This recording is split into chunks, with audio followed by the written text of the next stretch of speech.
سرویس مبل کاجی یکی از مدل‌های پرطرفدار به خاطر منبت‌کاری ظریف و زیبا و نشیمن راحت آن.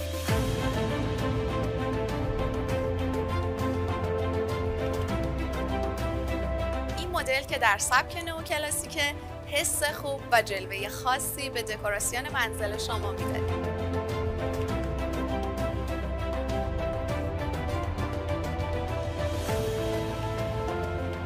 غذاخوری 8 نفره ضد خشم با شاهنشین‌های متفاوت. در ضمن اینجا هیچ محدودیتی برای انتخاب رنگ چوب و پارچه وجود نداره و کاملا به سلیقه شما براتون ساخته میشه. برای استعلام قیمت و دریافت کد تخفیف به کپشن مراجعه کنید.